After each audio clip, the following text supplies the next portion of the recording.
you know that Maggie got her housekeeper Blanca to help her document the fire damage after someone tried to set the Murdaugh's Hampton house on fire? Was it Alex?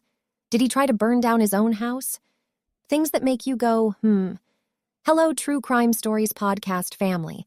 Welcome back. I want to give a special Mother's Day shout out to all the mothers and grandmothers. Happy Mother's Day. My mother passed away some years ago, but I will always love her and remember all of the things that she taught me and done for me. Thank you to all my True Crime Stories family that have been supporting this channel. I started this channel a few months ago with no subscribers, and now I feel blessed to have over 2,000 subscribers. I really appreciate you guys. I want to give a special shout out to Alwyn for always supporting this channel. You're the best. If you didn't listen to the podcast called Maggie's Life of Luxury, Part 1, go listen to it. Maggie's high school teacher commented on the podcast. Mrs. Marianne Murray said, I was Maggie's high school teacher. She was quiet Southern girl living in the North. She was bullied by others. So sad that this was her tragic end. I agree, it's so sad that her life ended the way it did, and it's also sad that Maggie was bullied. I feel bad for any kids experiencing bullying. Bullying can have a negative effect on a child's mental state and self-esteem. I don't personally know Maggie, and when I make videos about her, I can only go by the information that I find when I'm doing research, or information I get from watching Alex Murdaugh's trial, so it's nothing like hearing firsthand from someone who actually had a real-life experience with Maggie. Eileen0205 also commented, where is parts 1, 2, 3? Well, here is part 2, and I'm working on part 3, so be on the lookout for that video. I love when you guys let me know what kind of content you want to see, because my goal is to make videos that everyone enjoys watching. I'm going to put pictures of Maggie and her Benz truck on my community post, so go check those out. Maggie purchased a luxury truck that people dream about owning. Maggie purchased a $100,000 Benz truck 6 months before she died. Who tried to burn down the Murdaugh's house in Hampton is the question that I would love to know more about, and I'm going to dig and do some more research. Maggie had anxiety after Paul's boat crash. She was scared, but Alex wasn't bothered. Maggie spent the last month of her life doing the things she loved with her family and the monster Alex. Maggie had allergies, so she kept her 2 dogs, Grady and Bubba, outside. Their housekeeper, Blanca, was close friends with both Maggie and Alex. After Alex abandoned Moselle, he paid Blanca to stay there. Items from the Murdaugh's house are now being resold online. There is an online store called the Murdaugh's Moselle Artifacts. Some people don't agree that the owner should be operating this store, but the owner feels like they didn't off anyone, so their hands are clean. Did you know that the Murdaugh's items will soon be on display at some museums? Please be aware that my wording may be interesting sometimes, but it's a lot of words and things that I can't say or have to cut out of the videos to follow YouTube's guidelines. Maggie's $100,000 Benz truck. Maggie really didn't see her death coming. She never could have imagined that 6 months after she purchased her luxurious truck that she would be dead. Maggie looked so happy after she purchased her brand new Mercedes-Benz truck. Maggie could afford trucks that cost at least $100,000, but was Maggie really happy? We all know that money can't buy happiness. This was the same truck Alex used in the incident with Uncle Eddie. Alex lied and said that he was changing a flat tire, but he had no idea about the run-flat tires that came with Maggie's truck until after the fact. The investigators had to know that Alex was lying about his story from the beginning. Only if the monster knew how dumb he sounded saying he had a flat tire. In most self-supporting run-flat tire systems, the tire features reinforced sidewall construction that will continue supporting the vehicle in the event of air loss. This construction allows continued operation after the loss of air pressure, up to the speed and distance specified by the manufacturer. Before Maggie's death, she was an empty nester who was living life to the fullest. She had her whole life planned. Maggie wanted to live a long life so she could take care of her parents as they got older. Alex robbed Maggie of her dreams, although she spent the last days of her life doing the things she loved. Her last days were filled with fun events and activities with her family and friends. Who tried to burn down the Murdaugh's house? When Maggie and Alex lived in Hampton, someone tried to burn down their house. Someone came inside their house and poured diesel throughout the house, attempting to set their house on fire. Luckily, the house didn't catch on fire or burn down and no one was hurt, but there was some damage from the diesel. So Maggie asked Blanca to help her go around the house and document the damage that was done from the diesel that was spilled all throughout the house, from an unknown individual that has never been caught to this day. Maggie had to take pictures and document the damages for insurance purposes so they could get a check from their insurance company to pay for the repairs that needed to be done on the house. Was Alex the unknown individual? Did the monster try to set his own house on fire to get a check from his insurance company? I don't put anything past Alex, especially with his infamous history of insurance fraud. To Alex, he saw an insurance policy as a check that he would get by any means necessary. Don't forget to like and subscribe.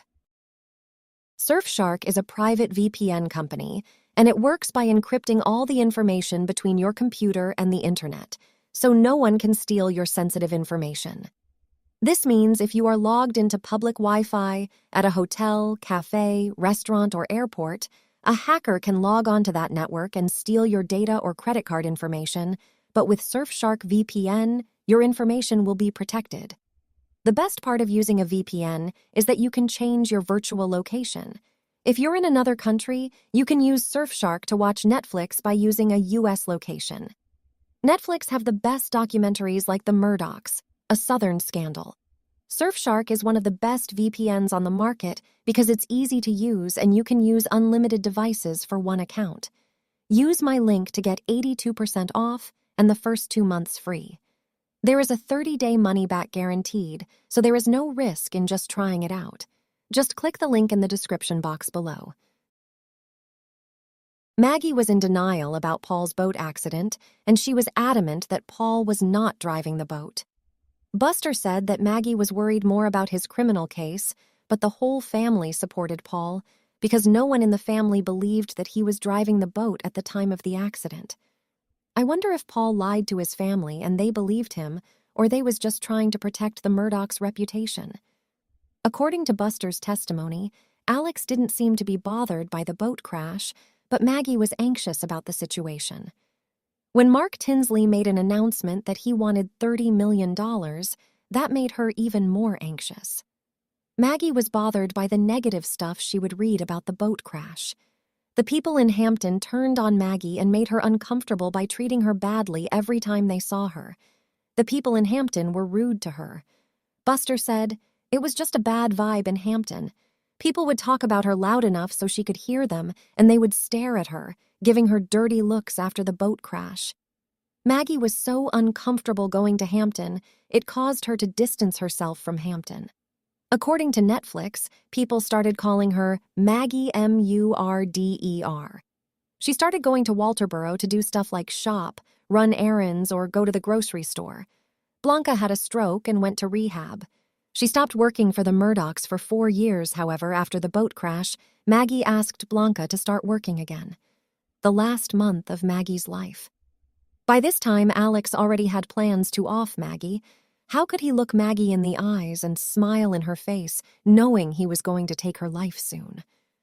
What a monster. Maggie spent the last month of her life with her family and that monster Alex. She was busy every weekend for the last few weeks of her life. Maggie was getting ready to become a great aunt, and her sister Marion Proctor was getting ready to become a grandmother for the first time. It was a special time for the whole family, and they were both so excited. One of Marion's daughters was pregnant, so they had a baby shower for her. Maggie and their whole family showed up for the baby shower on the weekend before Memorial Day. The next weekend, Maggie spent Memorial Day weekend at her beach house with family and friends. They all slept there for the weekend. It was a fun weekend with family and friends eating, talking, and playing games. Other friends and family members dropped in to celebrate but did not stay overnight. On the same weekend, Maggie threw Alex a birthday party and put some food on the grill, so it was kind of a cookout for the monster that was preying on her life. Maggie was celebrating his birthday while he was planning her death and getting ready to make his move soon. It's a shame. Sometimes it's hard to recognize your enemies. You can be sleeping with your enemy, eating with your enemy, or partying with your enemy, and you never know until it's too late and the damage is already done. Maggie was a big sports fan and she loved college sports. The Gamecocks was her favorite team. Maggie and Alex were both fans of their old college that they both graduated from. Maggie loved the Carolina Gamecocks. On the days they played, she would always tailgate. The next weekend, Maggie, Alex, Paul, Buster, and Buster's girlfriend went to a tournament in Columbia, and they stayed the weekend there. South Carolina was hosting a baseball tournament. They went to one of the regional games on Saturday, and they went to another game on Sunday. Maggie tailgated at the games. She enjoyed going to games and tailgating. When she tailgated, it was always a lot of food and fun. Maggie's relationship with Alex. It seemed like they had a special relationship. Alex appeared to really love and adore Maggie like she was his all. Alex treated her good and they appeared to look like a happy couple, although their relationship wasn't perfect. They appeared as a happy family. Maggie and their boys would always go on work trips and conventions with Alex, but behind closed doors they had bad communication as a married couple. Blanca said that Maggie used to get frustrated with Alex because she could barely have a conversation with him. It felt like he was always on the go, and all she wanted was Alex to sit still and listen to her for 10 minutes at a time. They never argued, but they had minor disagreements about stuff like paint color. One time they had a disagreement about remodeling their house. Maggie wanted a certain white color paint, and Alex didn't care, he just wanted a basic white color paint, so they had a small disagreement about that. Maggie and Alex used to be relationship goals until he took his mask off and revealed the monster that he really is. They would go to games and Alex would hold Maggie's hand and sway back and forth. Maggie's relationship with her parents. Maggie spent every holiday with her parents. Maggie, Alex, and their 2 sons took trips together with Maggie's parents to Key West, Maggie's sister Marion, and her husband Bart's lake house and river house. Maggie really loved her parents. They had a good relationship. Alex even appeared to love her parents too. He considered Maggie's father to be one of his best friends. Paul and Buster called Maggie's father Papa T, and they called Alex's dad Handsome. Alex and Papa T spoke often and were close. If Papa T couldn't get in touch with Alex, he would call up to the law firm and leave a message for his paralegal to tell Alex to give him a call. Alex played golf together with Papa T and went on camping trips with Papa T. Then he broke Papa T's heart by taking away his daughter and grandson. What an evil monster. Maggie really loved her parents. She valued her family and loved spending the holidays with them. She spent every Christmas and Thanksgiving with her family. She loved doing things as a family, even if it was deer hunting with Paul and Buster. They laughed at Maggie when she would get into the deer stand with her magazine, and her sons complained about her making too much noise by turning the pages. Maggie's personality. If Maggie wanted to have a conversation with someone, she would make them a cup of coffee, and they would sit down, talk, and drink coffee together. She liked talking over coffee. One of Maggie's favorite phrases was, "No worries." Maggie was trying to lose weight before she died. She tried the no-salt diet for the whole family, but that didn't work. No one liked the food. Some people have to follow a strict no-salt diet because they have health problems like high blood pressure. Paul did have high blood pressure at his young age, but he refused to go see a doctor to get treated. I can imagine how bland that food was, but the family did enjoy Blanca's cooking. When Maggie was at Moselle, she would try to walk for exercise, so most of the time, if she had to go down to the kennels, she would walk, while everyone else drove a golf cart, and Paul normally used one of his trucks. Paul had some funny names for his trucks. He had a new white F-150 truck that he named Dolly, and an older white F-150 truck he named White Boy. Where did Maggie keep her dogs? Maggie was a dog lover, but did not allow the dogs inside of the house because she had allergies. At Moselle, they had a big porch where the dogs stayed. The porch had dog beds, food, and water. The dogs were always on the porch until she took Grady and Bubba to the beach house with her. At her beach house, the dogs stayed underneath the house. They built a dog pen under the house. Alex abandoned Moselle after Maggie's and Paul's death. While Alex went to stay with Maggie's parents and went on vacation with them, he had Blanca at Moselle. She probably felt safe there after what happened because her husband is a police officer.